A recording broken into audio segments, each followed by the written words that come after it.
Hello, Wonderhussy here, camping in beautiful Colorado. This is one of the most spectacular campsites I've ever camped at. And let me show you. Okay, so the road actually just goes by right there. I'm not that far off the road, unfortunately. But I backed my rig up, overlooking this amazing, oh my God, I gotta pan up. Look at this ridge line, this mountain valley. I think it's called the Gold King Basin, because I think, let me move over here, you might be able to see. I think there was some big gold mine up there. As a matter of fact, yeah, look, I'll zoom in. You can see some old mining wreckage up there. Anyway, that's cool, and I'm probably going to drive up there and check that out tomorrow. I did see a Jeep go up there. I think somebody's camping up there, but should be fine if I go poke around and explore it. But what I think is really interesting about this campsite is on the other side of the basin. Okay, now unfortunately I'm going to be turning my camera directly into the sun, but you'll still see what I'm talking about. Gorgeous basin, gorgeous views as far as the eye can see. Middle of, oh, I was going to say middle of nowhere, but there's a house. And oh my God, it's probably a super amazing house. I mean, that's got to be like at least $1 million. And it's interesting because, well, there's this little sign here. This is the dirt road that comes down if you want to camp. There's another campsite down below mine, which hopefully nobody comes down to because I really would like to have some privacy tonight. But on the other side of this road, look, property boundary, national forest land is on this side of the sign. Rich man's paradise is on this side of the sign. I mean, this looks like the kind of house that would belong to somebody like Ted Turner. Let me see if I can zoom in. Man, I don't think anybody's there, but I kind of wish that somebody was there because then I could bust out my binoculars tonight when they turn the lights on. I mean, not that I'm super nosy, but well, I want to see how the rich folk live. I mean, that's a badass house. This basin, we're at over 11,000 feet. It's like 11,315 feet according to my altimeter. So this basin must be covered in snow in the wintertime and probably the spring and fall. And oh my God, it must be gorgeous. I mean, it's so gorgeous right now. I'm telling you, I've been traveling around Colorado for about 2 weeks now, and it is spectacular. I'll walk down to this other campsite so you guys can see what the view is from there. But yeah, man, I've been here 2 weeks and I have tried to maximize my Colorado experience. I mean, I've been to a bunch of hot springs, I've been to a ghost town, I've been to the headwaters of the Colorado River. I went skinny dipping twice. I climbed the tallest mountain in all of Colorado, which also happens to be the second highest mountain in the entire lower 48, just barely shorter than Mount Whitney. I feel like that song. I went skydiving, I went Rocky Mountain climbing, I went 2.7 seconds on a bull named Foo Manchu. If you ever heard that song by Tim McGraw, it's pretty cheesy, and I'll be honest, I'm not a huge country music fan because golly, some of the music is just so cheesy, but then that's kind of what makes me like it in a perverse way. So that song is about a guy who was in his early 40s with a lot of life before me when he got some news that stopped him on a dime, and then he spent most of the next days looking at the x-rays, talking about the options, and talking about sweet time. That's right, it was a guy who was diagnosed with cancer at a young age, and so he decided to grab life by the balls and start doing all the things he'd been too busy or too afraid to do before he got that diagnosis, which is why he went skydiving and Rocky Mountain climbing and rode a bull. And well, I'm not trying to ride a bull.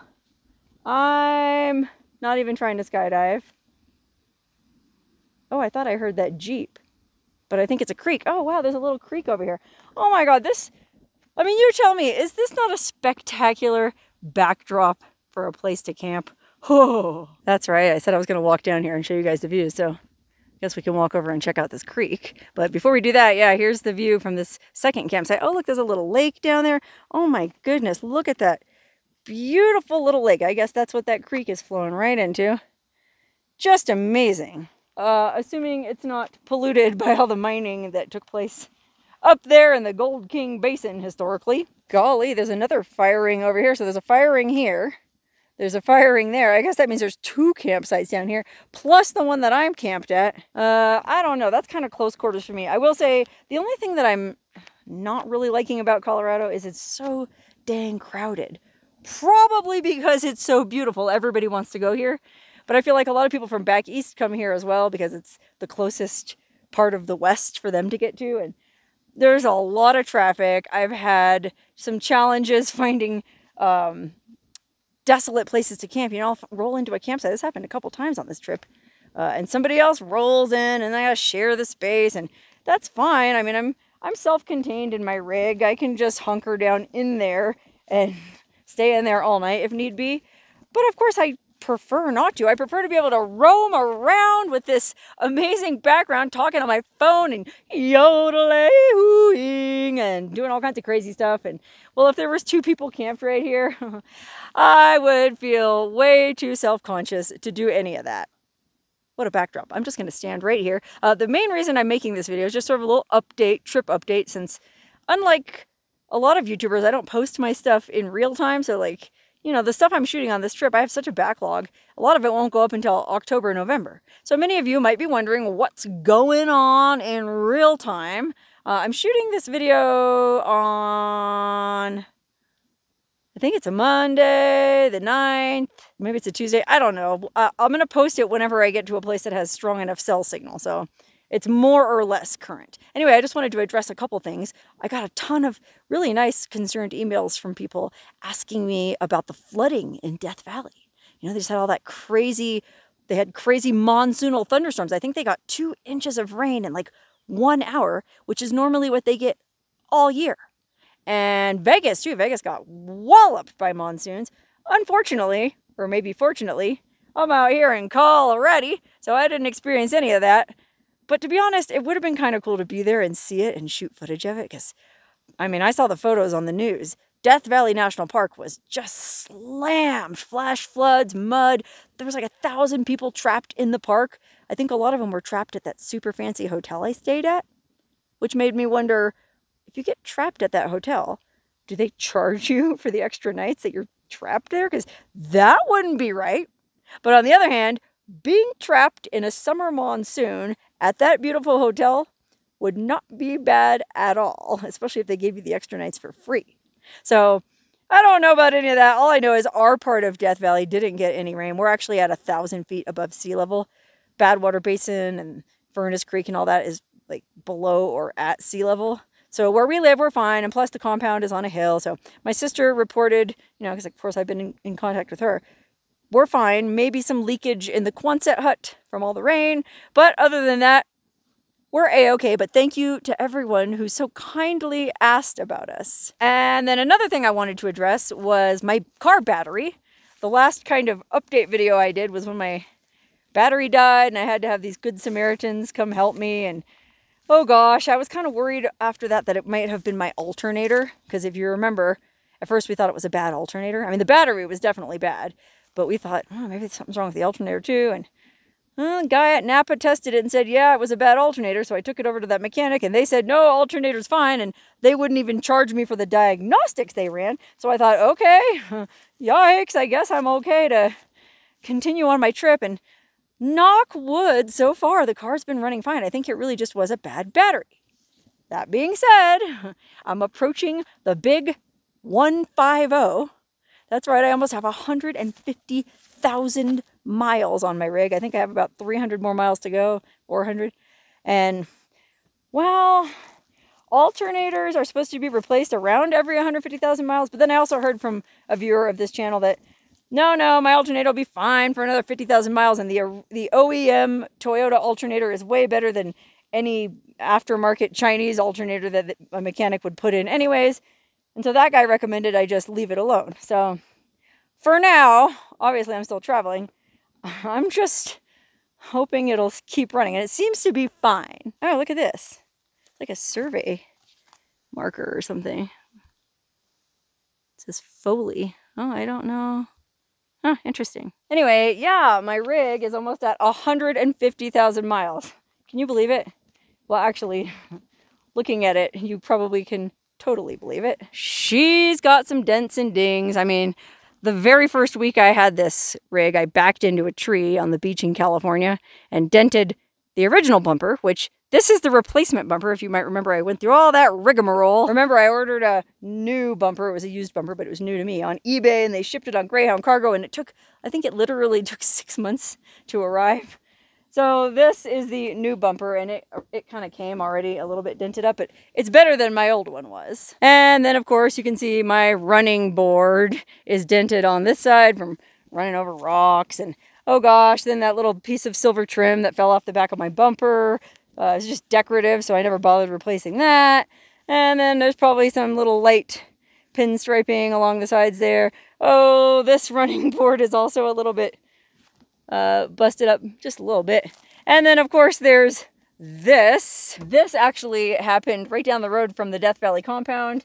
My sister wanted to throw something in the dumpster. We were driving to town or coming from town or something, and there's dumpsters right down the road from our house. And I was trying to be fancy and pull up real close to the dumpster for her so she could just throw it out the window of the car. And I got too close, busted the bumper, and after the whole rigmarole of getting that back bumper, I surely wasn't about to order another front bumper and go through all that again. So I've just been using white duct tape.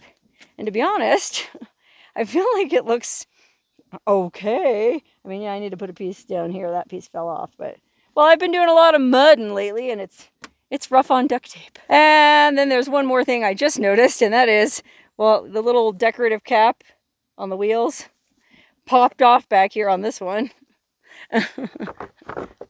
Whoopsie. But I don't really care about that. I mean, like the same thing with that silver valance on the back. It's just decorative. Who cares? As long as the alternator's running and my new battery's good and everything else is, all systems are go, I'm fine with a few dents and dings, because that just shows that this thing is well used. You know, you see those people driving like Jeeps or Toyotas, and they got the rooftop tent and the snorkel and the winch and the ladder on the back and the whole friggin' deal, the high lift jack.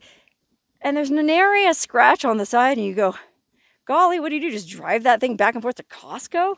Well, that's not the case with mine, and anybody looking at it can tell that it's had some adventures. Because, you know, I don't only just drive this thing around, I actually live in it for, you know, weeks at a time. Pardon this, I'm getting ready to make my dinner. We're going to have some greens. This is arugula and protein greens, organic, with some black beans and some ancient grains, which are millet, sorghum, amaranth, and wheat berries with turmeric. And then I got some pico de gallos and cilantro and onions, sriracha, kind of like, well, I think I showed how I make it in another video once, and I call it beans and bullshit, but it's delicious, it's healthy, and it's pretty easy to make while you're camping. The only downside is you have to keep all the greens and stuff fresh, but that's okay. I got my refrigerator back there. I've got all my dry goods in bags over there. Then, of course, I've got my bed made up here, which, that's another thing. I have this blanket on my bed. You probably can't see. Let me move this. I've had this really cheesy blanket on my bed ever since I got the car, I think. And I don't know if you can tell, but it's basically it's a naked photo of me from when I used to model. This one photographer that I worked with a bunch of times kind of conned me into doing a photo shoot in trade for this blanket. He made this blanket, which cost $100 on some website. And so he asked me if I wanted it, because no, I didn't really want a blanket. I wanted $100. I'm not modeling for blankets. I'm modeling to pay my bills. Oh, this guy has since passed away, so I feel like I can tell this story. And he wasn't a very good photographer, and it's not a very good photo. But I don't know. I'm kind-hearted. I'm a sucker, so I was like, okay, sure. I'll shoot, trade for blanket. So he gave me this blanket. It's so corny and cheesy that I thought, oh, it'd be funny to put it in my car as my camping blanket. But I've been using it for 5 years, and it's not just a blanket I sleep under, you know, it's, I got my laptop out there, I'm about to sit down, do some work. I mean, I do a lot of stuff in the back of my car when I'm traveling. You know, obviously I sleep back there, but if it's raining, like it's rained a lot here, and there's been a couple days where I was stuck in the car all day, so I'll just work on my computer, and sometimes I have to even cook my meals in the car, and brush my teeth, wash my face, do everything in the car. So this blanket does see a lot of action, so to speak. And consequently, it's starting to come apart in the middle. It's getting a big old hole in it. Starting to look a little beat up, kind of like me. Hey, that reminds me of isn't that movie or that story Benjamin Button? Is that it? The one where the picture of him? I don't know. I feel like there's some connection to be made there, but I haven't seen that movie or actually read that story. So forget I said anything. Anyway, it's time for a new blanket, and it's okay. I mean, this was a time in my life that was fun, and it was funny to have this naked blankie, but I don't know, I kind of feel like that joke isn't funny anymore, and it's time to get a new blanket. So I'll get some kind of classy Navajo throw or Pendleton, or, well, maybe not a Pendleton because I feel like those are kind of itchy. I don't know. I'll find a blanket that's just the right size, because this is just a throw. I don't want a full-size blanket. It's not a full-size bed. I just need a little throw. I'll find something. Anyway, I guess I should wrap this video up before it's too long. I just wanted to tell everybody that we were okay with the flooding. Although I will say that the power company down there, the utility, it's Southern California Edison. Apparently they're turning the power off for 8 hours in a couple days to do some scheduled maintenance. And a bunch of people in town have called them going, can you do this maintenance when it's not 100 and... I mean, it's got to be in the 100 teens there still. Lucky me, I'm up here in the mountains, I don't know. But there's a lot of people who aren't as lucky as me and can't afford to leave town for the summer.